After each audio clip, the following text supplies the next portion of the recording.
Welcome to the semi-finals of Voice Personality Hunt 2022.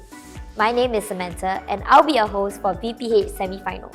After rounds of intense judging, we're down to our remaining 12 contestants who are being split into 3 teams, each led by our veteran mentors from our artist management team. The 3 mentor teams are Team Rubab, Team Divya, and Team Jaslyn. The task for semi-finals will be for our contestants to work in pairs and interview our guest speaker from the following 3 categories: Melodious Conversations with upcoming musical artists, The Sound of Stars for content creators, as well as Mellow Mealtime for all our foodies out there. However, there's a twist. Our guest speakers will be throwing curveballs at our contestants during the interview segments. To form our judging panel, we have invited esteemed judges from the media industry to decide who moves on to the grand finals. Let's introduce our judges. Hello, I'm Muna Bagarib. I'm an actress, host, and content creator. Hi, I'm PETRINA. I'm a voice and accents coach.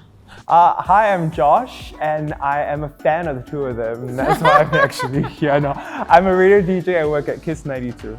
Here's what happened. Hi everyone, I'm Colonel. And I'm Sarah, and thank you for tuning in with us. This is Melodious Conversations. Stay singing. Stay smiling. Sarah, actually I've known you for some time right now. I still don't know what music you like. Colonel, I love all sorts of music, but if I were to choose like my favorite, it would be those with lyrics that I relate to most, you know. It's just so vibey. Songs that you can resonate with, right? Yeah. Actually, I really love those too. And since we're on that topic, today we have with us an emerging songwriter, singer, producer in Singapore, blending his love for R&B pop and hip-hop. His music explores the genres of urban soul and contemporary pop. Please, let's welcome Yao. Thank you. Yao, actually, could you get to maybe share a little bit more about yourself, maybe some of the stuff that we haven't covered yet? Yeah, sure. First of all, that was a great intro. Like, thanks for saying all that, you know. Yeah. Introduce myself, right? Okay, so I'm a singer-songwriter from Singapore. My name is Yao, and Yao comes from my real name. So my real name is Cheng Yao. So I just use the Yao at the back, you know, because it's cool and stuff. And yeah, my mom calls me Yao too, so I guess that's why I got it from. And yeah, I started music ever since I was like young. I grew up with music. My mom was a professional pipa player, you know, for the Chinese orchestra. So I grew up, you know, just being in music.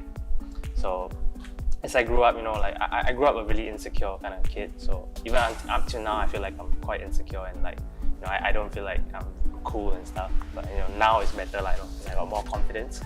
But you know, music was always there to, you know, was always there for me. You know, it was always something that I knew I could fall on, and you know, like if everyone didn't like me or not, you know, I still had music to, you know, to like show off. You know, when you're young, you know, you have to show off. You know, Yes. Like some talents that you yeah, have, like right? how you learn the piano, you learn the guitar. Sometimes you don't even like it, you just learn it just to, you know, impress the people and That's true. stuff. So like music was kind of like that for me, but over the years, like it kind of grew on to become more of like an entity of itself. You know, like it's like a persona that I have. You know, when I'm not me, I'm Yao, and this Yao to me is like a confident version of me, you know, like especially when I perform and like when I write songs, when I produce. So yeah, I think that's kind of like a persona for me. Yeah. Thank you so much. And Yeah. honestly, it's really cool that you took this music background and turned it into a career. Yeah. Because I was forced to do like piano and all that when I was Right. young, but I did nothing with it. So Right. kudos to you. Okay, so who was your biggest inspiration when it comes to like songwriting? Songwriting. That's a really good question.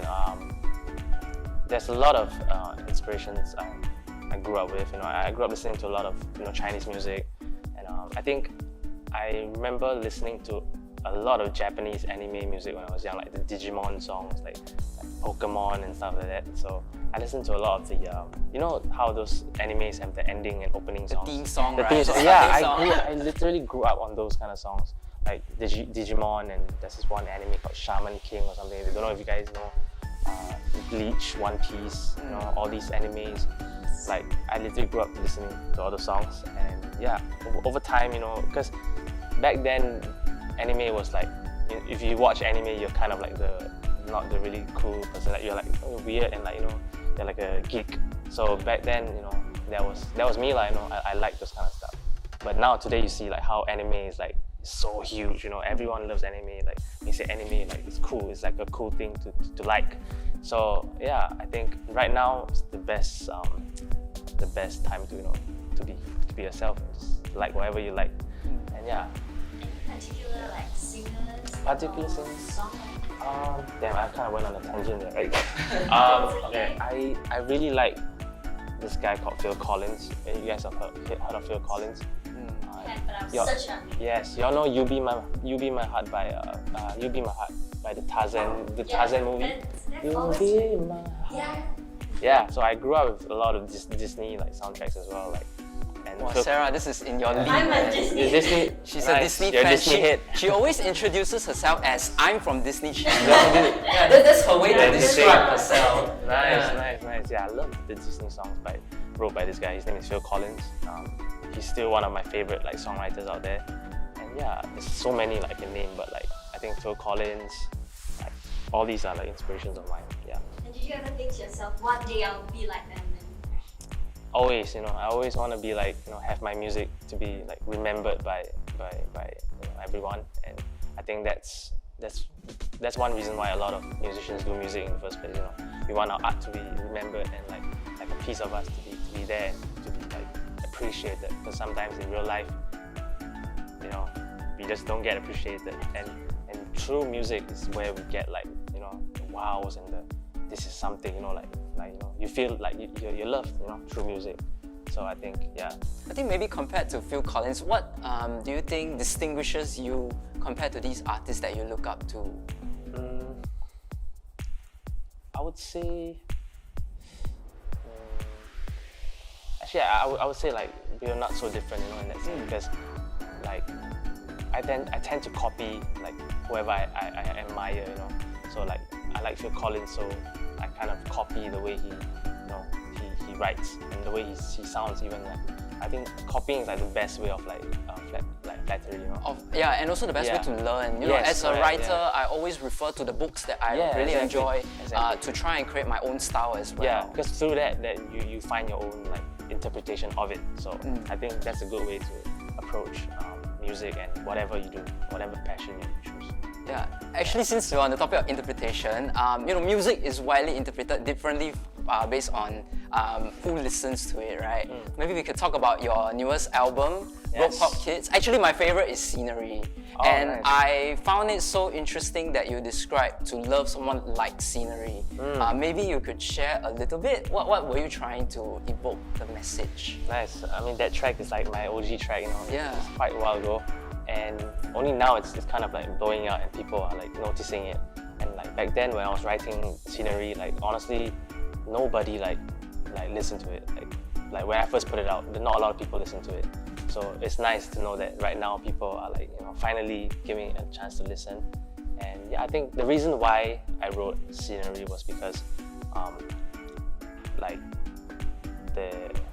like how you love someone, like if you're in a relationship, like no matter how much he or she changes over time, like it's really important. Like if the love was like real in the first place, like you should love him or her or whatever, no matter what, even if he changes, if there's really love and compromise, you should love someone like you love the scenery.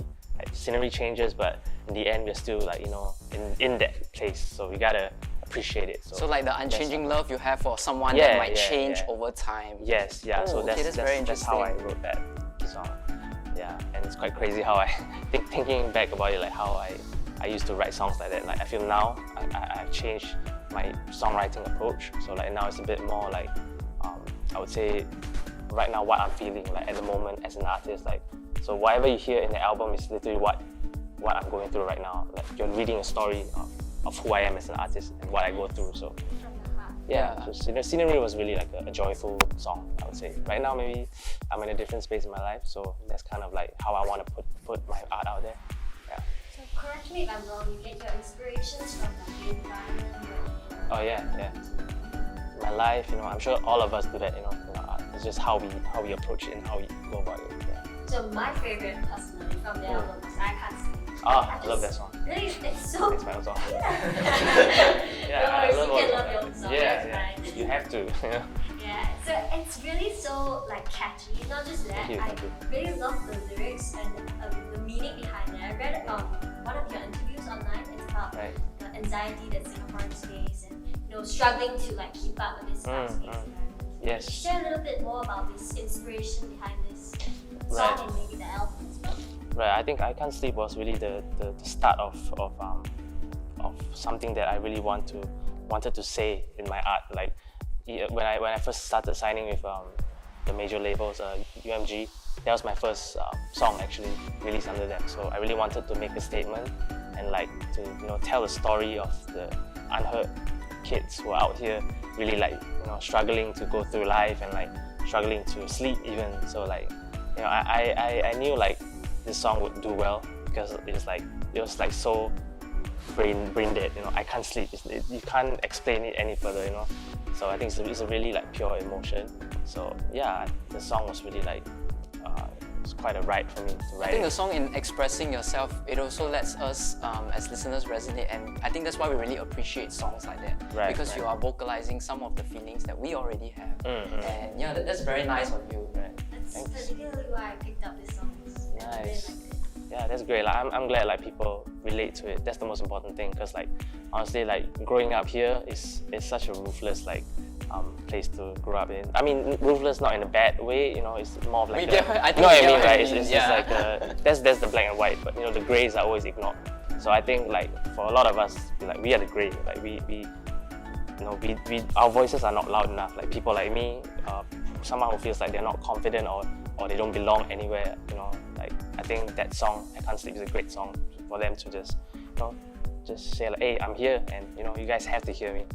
This is like a song that you can't ignore. So yeah.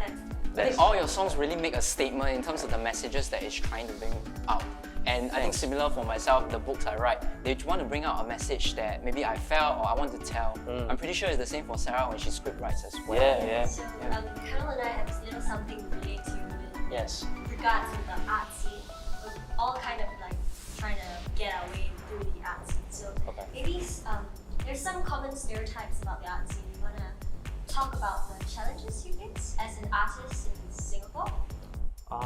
I think the reason why I wrote this album is I really wanted it to to relate to people, and sometimes I feel like no one like appreciates like local music. You know what I mean? And yeah, I just feel like sometimes it's not like our art is not being taken seriously. You know what I mean? And like yeah. Okay. So sorry, to quickly wrap things up. Yes. We're so engrossed with this conversation, but Yeah. we'll take this offline. Yes, let's do it. Okay, Yeah. so but last, to wrap things up, 3 quick fire questions. So we're gonna ask you questions and you just shoot the first word that comes. Yeah, first thing that comes to your mind. Okay, so It's gonna be first bad. one. I'm not good at this kind of Favorite stuff. movie? Avatar. Okay, Avatar. Yeah. I watched it. Okay, so favorite dessert? Ching teng. Cheng Teng, the Chinese dessert. Okay. The cold one, not the The hot cold one. one. Cold one. I can't stand the hot ones. Yeah, my mom likes the hot. Okay, so one last final question Yep. is, what is your favorite song? Of all time. All time. Yeah. You Be My Heart by Phil Collins. Yeah, Okay. Phil Collins. Yes. Okay. Never going back on Phil Collins. Yeah. Okay, yeah, thank you so much everyone. This has been such a melodious conversation with Yao, and don't forget to stream Bro Pop Kids. Signing off, this is Sarah, Colonel, and Yao. Yao. Stay singing, stay smiling. I'm a bit torn because Yeah. I see potential in both Right. of them. Yeah. You know what I mean? Like they Glimmers. are thinking hoes. They are present. But I don't know what it is that makes the energy of the whole interview kind of just Yeah. on the same Yeah, level. yeah. Like what is They're it? just, you just need to What is shake it this, off. huh? Yeah. Yeah. And they were just, I think they were just too like precious about things. They just wanted to be all like perfect. I think that's the energy I got was that I'm gonna be all proper. But I think if they were allowed to be themselves, if they allow themselves to be themselves, this would be a whole different energy. I think they have an idea of what an interview Yeah. is supposed to look like. Yeah. So they're trying to conduct it as such. They hit all the Yeah. beats that you think they are supposed to hit. Like, this is a musician, so I'll ask the musician about music and then challenges. But you gotta set the standard right from the start. The energy, also the kind of questions you're going to ask. So the very first question itself was quite general. Yeah. So you leave it to Yao to set his own pace and what he wants to talk about. And then the next moment they're talking about anime, which goes on for a very long time. It's like, wait, why are we talking about anime again? The moment you feel like, okay, things are getting a certain way, switch it up immediately. Even if you plan your icebreaker to be at the end, quickly bring it back up. You just like flip the script a little bit. I think that would have been good. And you're right, Muna. Like I do find like some glimmers here and there with like, oh, I actually like what you just said there.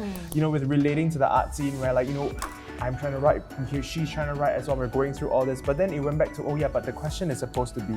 Yeah. I think, okay, the good thing about the both of you, Sarah and Colonel, is that you guys did your homework as Yes. well, you know, did your research. Yeah. I think that's important Effort. before you come in and speak to a guest.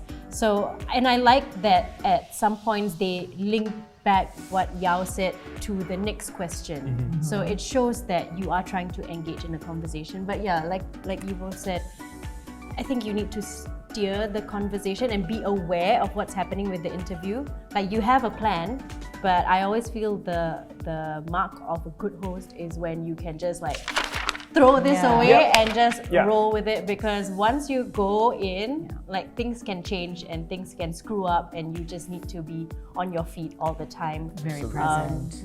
So you have to be present, and if you see that the interview is kind of just like going at this level, change it up, you know, it's okay. Just change it up. Screw the plan. The little bit of story that I got from the both of you, and you being writers and filmmakers and all that, you know, could be weaved in either I don't know, somehow seamlessly, and using your own entry point into asking questions. That's always a nice way of introducing yourself and what the show is about, and leading from your curiosity. And that's all we have for you today. Who will make it to the finals? We shall see, as their journey is just beginning. Before we go, we would like to thank our sponsors: Action City, MGP, Self Photo Studios, Spin, K-Pop X Fitness, and Nebo. Follow us on our social media platform at SMUBE to receive the latest updates regarding VPH 2022. See you there!